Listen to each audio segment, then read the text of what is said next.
Muy buenas noches con todos. En este momento vamos a ver el caso de encefalopatía de Wernicke en paciente no alcohólico, ¿no? Acá es el artículo, la presentación del caso, ¿no? El año en que se ha publicado, los autores. Más que todo este caso lo presento para los que no les da un poco de flojera, de pereza empezar a leer todo el caso, ¿no? Así que relájense nada más, si es posible cierren los ojos y cuando tienen que ver una que otra imagen,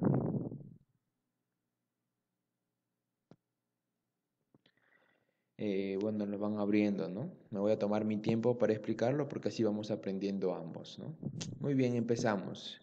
En primer lugar, vamos a empezar hablando de un pequeño resumen de lo que es la encefalopatía de Wernicke en paciente no alcohólica. Bueno, la encefalopatía de Wernicke eh, es un trastorno neurológico agudo, ¿no? Ya sabemos que la encefalopatía de Wernicke muchas veces se presenta junto con el síndrome de Korsakoff, ¿no? Que viene a ser la etapa posterior, la etapa crónica, ¿no?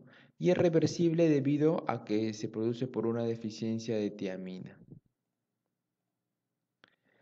El alcoholismo crónico fue la causa principal en el pasado.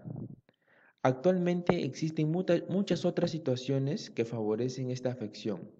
Por ejemplo, la alimentación intravenosa prolongada, por ejemplo, en pacientes hospitalizados que no pueden ingerir porque se encuentran, no sé, en coma, se encuentran, tal vez convulsionan o tienen problemas bucales, ¿no? Se les administra alimentación intravenosa, a ellos les puede surgir la encefalopatía de Wernicke por deficiencia de tiamina, ¿no? Por ejemplo, a pacientes con hiperemesis gravídica, ¿no? Pacientes que están vomitando mucho, que no pueden ingerir alimentos. A pacientes con anorexia nerviosa, ¿no? Que no comen, se ven gordas. Las mujeres, o muy pocos casos también hombres. En enteritis regional, síndrome de la mala absorción, pacientes con diálisis, pacientes con hemodiálisis, pacientes con cirugía abdominal, pero cirugía para bajar de peso, ¿no? Y pacientes con vómitos excesivos. Esta última, hablamos de los vómitos excesivos, esta última causa fue precisamente la que llevó a la aparición de esta patología en una paciente de 31 años, ¿no? Ella acude al Hospital Provincial de Cienfuegos con cuadro clínico de vómitos de más de un mes de duración. Qué abusivo, ¿no? Presenta una pérdida de peso y un dolor abdominal, motivo por el cual fue intervenida quirúrgicamente, donde se encontró un plastrón yeyunal secundario a una microperforación, ¿no? Luego de su recuperación, se ingresa nuevamente 11 días después por un cuadro de ataxia.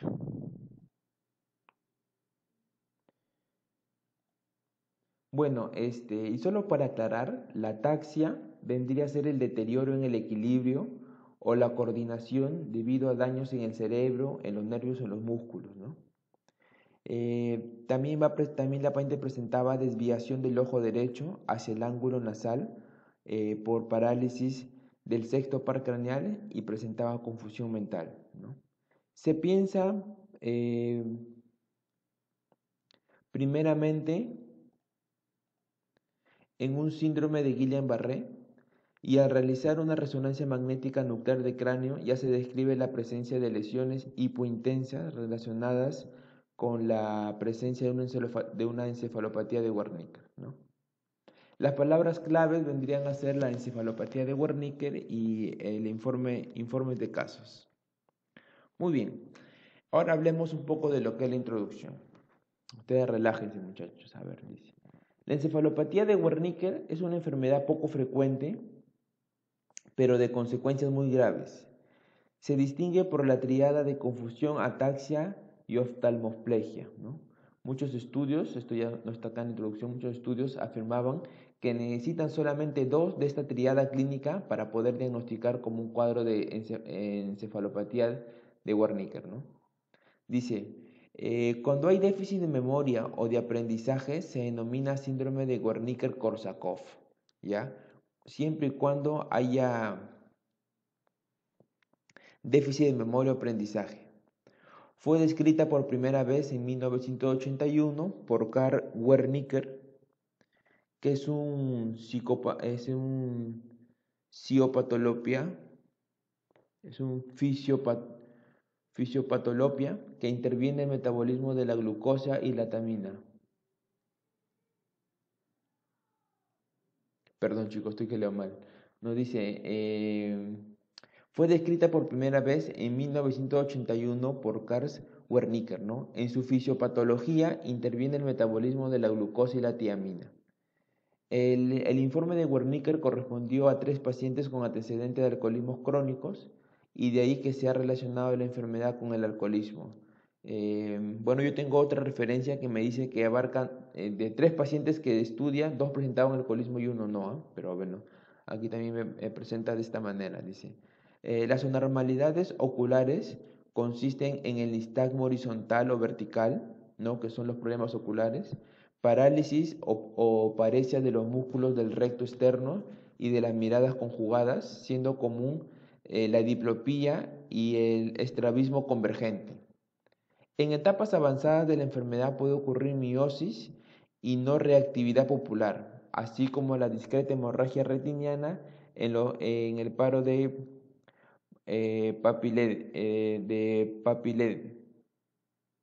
papiledema. Ahora, aunque la encefalopatía de Wernicke es el resultado de la deficiencia de vitamina B1 relacionada con el alcoholismo, ¿no? De tiamina, guarda correspondencia con otras causas no alcohólicas, ¿no? Que no permiten la adecuada absorción de la tiamina. Por ejemplo, ¿no? El alcoholismo crónico, las cirugías gastrointestinales, los vómitos prolongados, la quimioterapia, las infecciones sistémicas, tumores malignos, SIDA, inflamación crónica, mala absorción y malnutrición.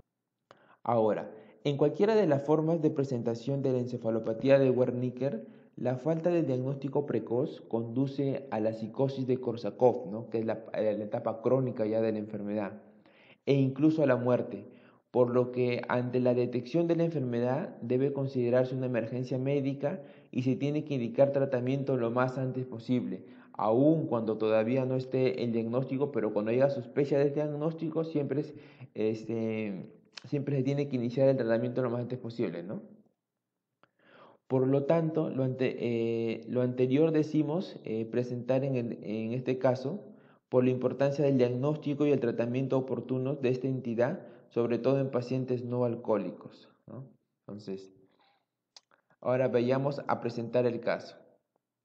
En este caso se trataba de una paciente de 31 años de edad, blanca, de procedencia rural, sin hábitos tóxicos, con antecedente de sufrir en el año 2017 cuadro de vómitos con un mes de duración. También sufrió pérdida de peso de aproximadamente 15 kilos, decaimiento y dolor abdominal, por lo que acude al cuerpo de guardia del Hospital General de la Universidad del Dr. Gustavo Diego Lima de Cienfuegos. Y solo para que quede claro, ¿no? Este hospital queda en Cuba. Ahora, a la paciente también se le realizó examen físico en el que se observaban su piel y mucosas. En este caso, la piel y mucosas se presentaban secas e hipocoloreadas, ¿no? O sea, se encontraba pálida prácticamente, hipocoloreadas. Con respecto a las faneras, ¿no? Hablamos de uñas y cabello, se encontraban deslustrados.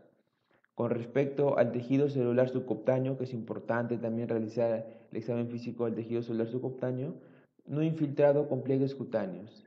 Con respecto al abdomen, se presentaba suave, depresible, doloroso la palpación en el epigastrio y, y también palpables a nivel de mesogastrio, ¿no? Ruidos hidroaéreos se encontraban ausentes. Con respecto a los exámenes complementarios, tenemos que presentaba una hemoglobina de 10.8 gramos por decilitro. Entonces, esta hemoglobina que presenta la paciente de 10.8 gramos por decilitro ya es una paciente anémica, ¿no? Nosotros sabemos que los valores normales en la mujer va de 12.1 a 15.1, ¿no? Pero sería una anemia leve, ¿no? Leve. Presenta una glucemia de 5 milimoles por litro.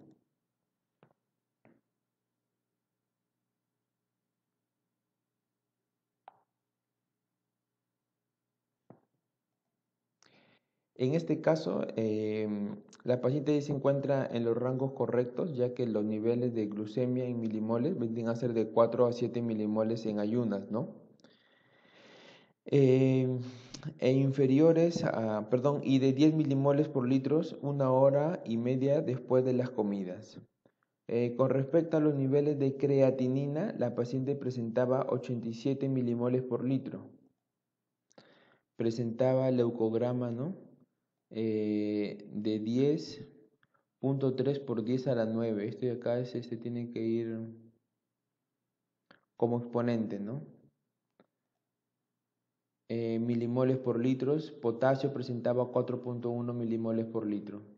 Con respecto a la gasometría arterial, paciente presentaba alcalosis metabólica. Con respecto al electrocardiograma, presentaba ritmo sinusual.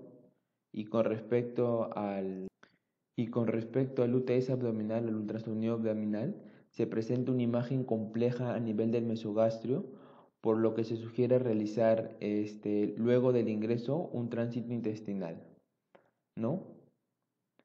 Entonces hemos visto examen físico, examen complementario. Por todo lo anterior puesto, se decidió ingresar a esta paciente con la impresión diagnóstica de tumor del intestino delgado, ¿no? En el servicio de cirugía. Una vez ingresada, se le realizan los siguientes exámenes complementarios. Se le realiza el examen de tránsito intestinal. En este caso, la paciente se constata defecto de lleno a nivel de la segunda porción del duodeno. También se le realiza una endoscopía, en donde se observa hasta 4 porciones del duodeno en la imagen de la gastroduodenitis crónica, y también se le realiza una tomografía computarizada en el abdomen, ¿no? En donde se visualiza la imagen de tumor a nivel del intestino delgado.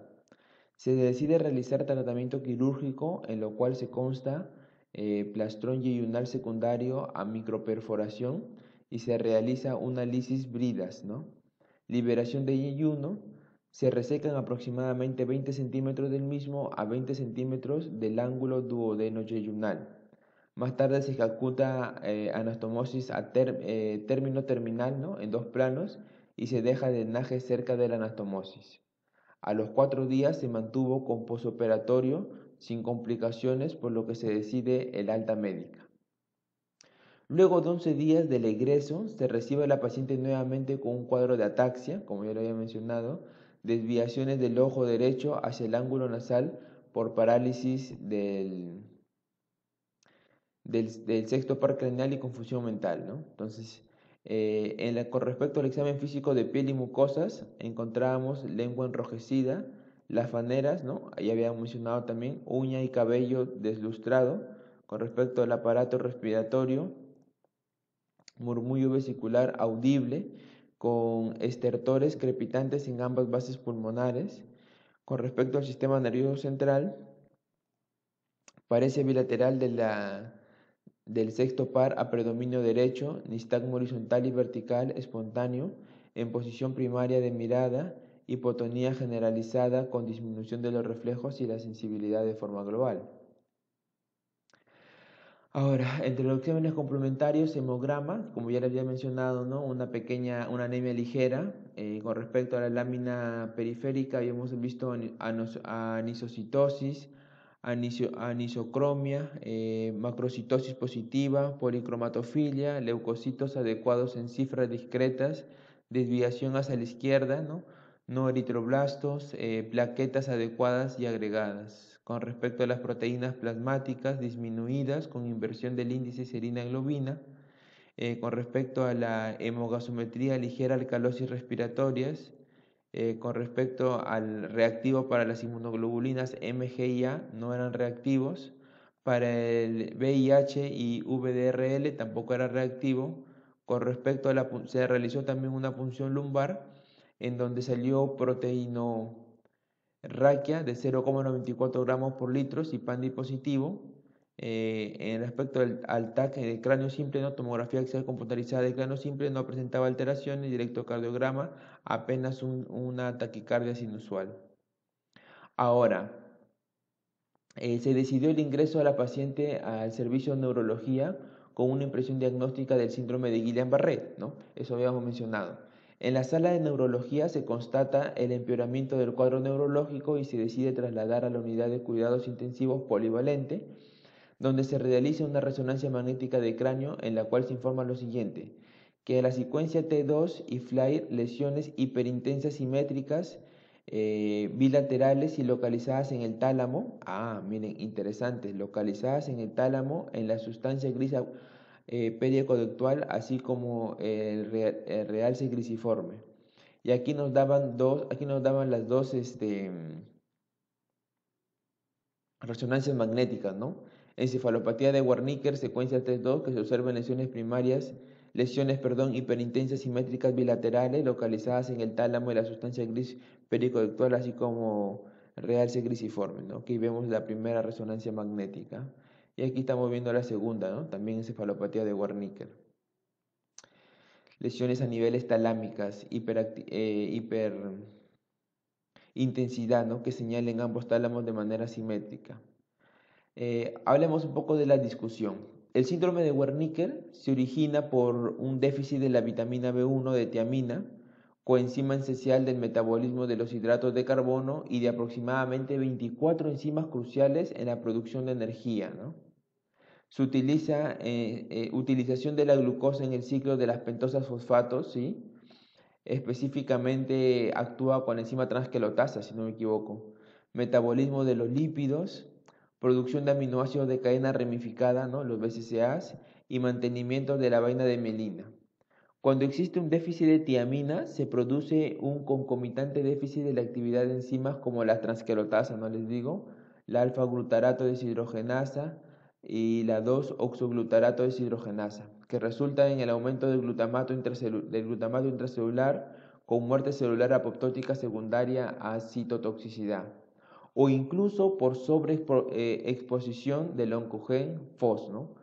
Como muestran algunos modelos animales, con periodos de diferencia tan cortos como 2 semanas, que se han descrito muertes de neuronas talámicas. Ahora, existen también situaciones especiales que aumentan la predisposición a padecer encefalopatía de Wernicke. Ya vamos a ver ahorita un cuadrito.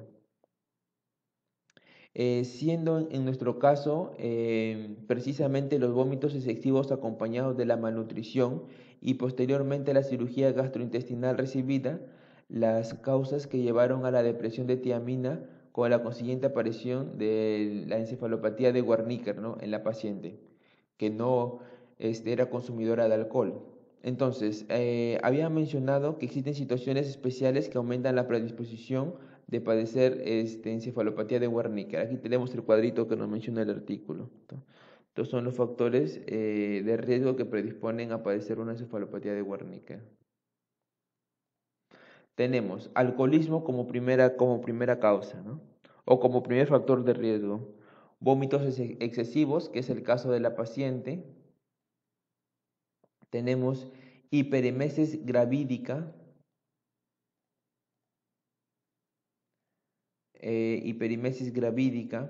cirugía gastrointestinales que también sufrió la paciente, cirugía bariátrica, que es la cirugía para bajar de peso, situaciones de malnutrición, obstrucción del píloro, nutrición parenteral prolongada, ¿no? Las pacientes que están bastante tiempo en cama y no pueden alimentarse, anorexia nerviosa, los pacientes con bulimia, hemodiálisis y diálisis peritoneal, síndrome de inmunodeficiencia adquirida, infección severa y sepsis, ¿no? Las causas de la encefalopatía de Wernicke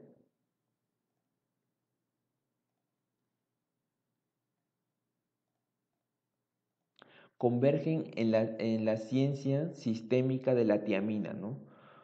Toda vez que se ha agotado las reservas, lo que sucede en 2 o 3 semanas. Ahora, mientras la oftalmoplegia y la ataxia se asocian al compromiso de la protuberancia y de la placa cuadrigeminal, la confusión se relaciona con el daño del tálamo y los cuerpos mamilares. Esto siempre hay que tener en cuenta. Y son estructuras que se pueden ver en las resonancias magnéticas o en las tomografías. Si bien en la literatura hay numerosos trabajos que comunican diferencias entre la encefalopatía de Wernicke de origen alcohólico y no alcohólico, las lesiones características son iguales en ambas, ¿no? También hay que tenerlo en cuenta, muy, muy importante. No porque la paciente haya o no haya consumido alcohol y presenta daños a niveles talámicos de los cuerpos mamilares, quiere decir que vaya a haber una característica o una lesión diferente, ¿no? Además de las manifestaciones neurológicas descritas, existen otras derivadas de las afecciones nerviosas, ¿no? O de otros órganos, entre las que podemos destacar las que destacan en el sistema circulatorio. Aquí vamos a observar una tablita, ¿ya? Signos y síntomas y las localizaciones de las lesiones. Por ejemplo, ¿ya? Frecuentemente al inicio vamos a tener anomalías oculares, por lo que va a presentar lesiones el mesencéfalo y los núcleos tercero y cuarto de los pares craneales. Cuando presentamos deterioros del nivel y o contenido de la conciencia, ya sea ataxia e inestabilidad, vamos a encontrar lesiones a nivel del tálamo o protuberancias mamilares. Si que presentamos ataque e inestabilidad, vamos a encontrar lesiones en el vermis cerebeloso y el vestíbulo, ¿ya?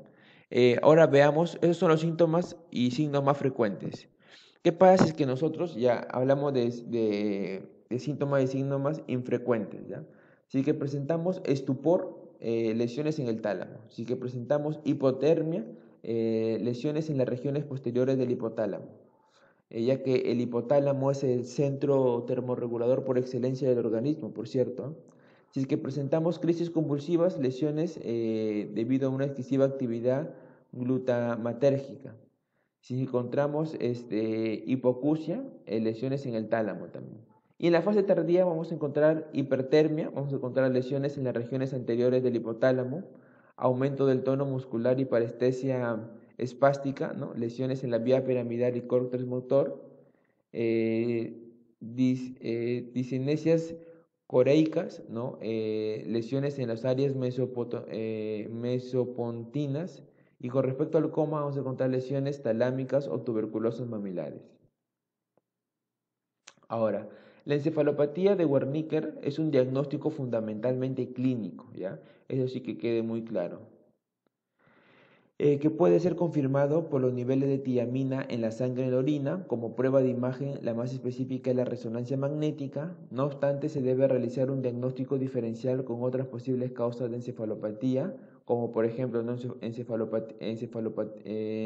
encefalitis paraneoplásica, encefalitis límbica, accidentes cerebrovasculares o estados hiposmolares, ¿no? Como por ejemplo la hipofosfatemia severa y la hiponatremia. En el caso de la resonancia magnética, vendría a ser el método de elecciones para los estudios de encefalopatía de Wernicke y la encefalitis por el citomegalovirus, ¿no? Entre los hallazgos generales de la encefalopatía de Wernicke se encuentra el realce intenso de la sustancia gris periconductual de los cuerpos mamilares y del tálamo medial.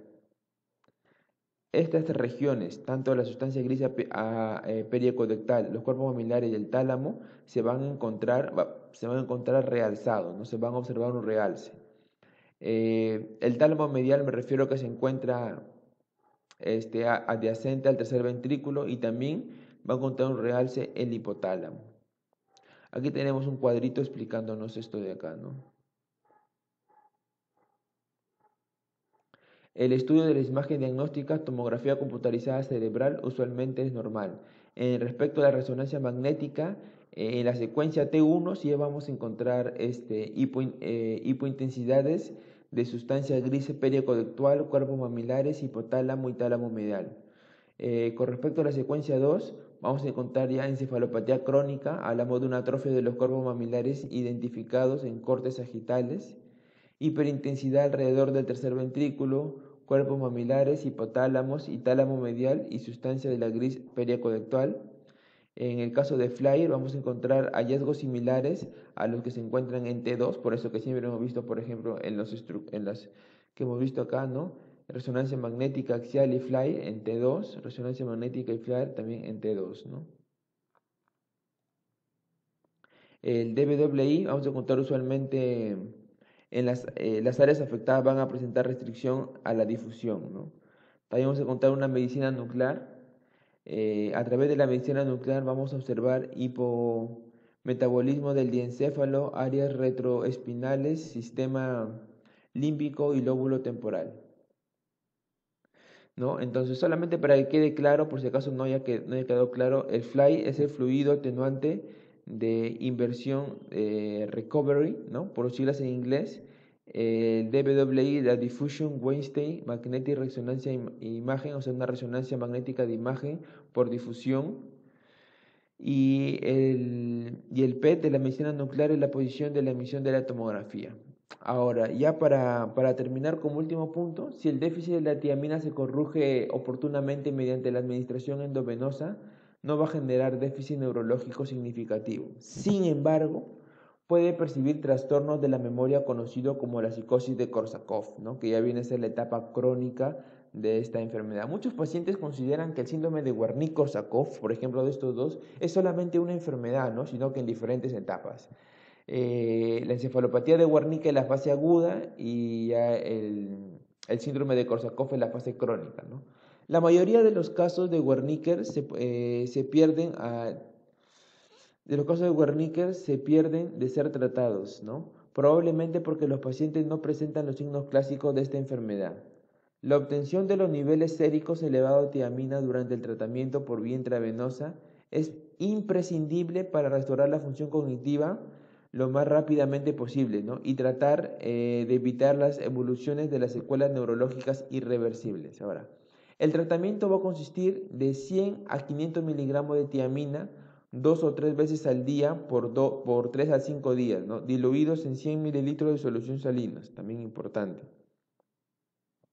Instaladas en un lapso de 30 minutos. Ahora, si hay mejoría, se continúa de 100 a 250 miligramos al día por 5 días o hasta que observe una mayor recuperación. Posteriormente, 60 miligramos al día por varios meses o indefinidamente, ¿no? Dependiendo de la condición del paciente. El paciente con factores de riesgo de encefalopatía de Wernicke debería iniciarse el tratamiento profiláctico con tiamina de 250 miligramos durante 3 a 5 días, ¿no? Me refiero al paciente que no está diagnosticado. En caso de requerir administración de sueros glucosados, estos deben ir siempre complementarios con la tiamina para evitar la iatrogenia. Los síntomas suelen revestirse en las primeras horas o días posteriores a la administración de la tiamina. En un 53.9% de los casos, los síntomas revierten durante los primeros 3 meses, quedando como clínica residual con mayor frecuencia el nistagmo, la ataxia, las alteraciones de la memoria, dificultades para coordinar y el vértigo de la parestesia. Bueno chicos, eso sería todo, espero les haya parecido interesante el caso, yo sí lo consideré porque bueno, he estado hace rato viendo una pregunta de Liu San Li, ¿no? Que nos hablaban, eh, una de las alternativas era la tiamina, ¿no? Como factor de la transquelotasa, y saben que la definición de la tiamina nos habla de encefalopatía de Wernicke-Korsakoff. Buscando entre los casos clínicos encontré este caso que me pareció muy interesante mencionarlo, ¿no? Tener como base de conocimiento cómo tratarlo, cómo diagnosticarlo, la paciente y saber que no solamente se produce por cuadros alcohólicos, sino por todas esas características que ya había mencionado en este paciente por vómitos excesivos. Y más que todo eso chicos, bueno, gracias, espero les haya gustado y nos vemos más adelante con más videos. Eso es todo amigos, adiós.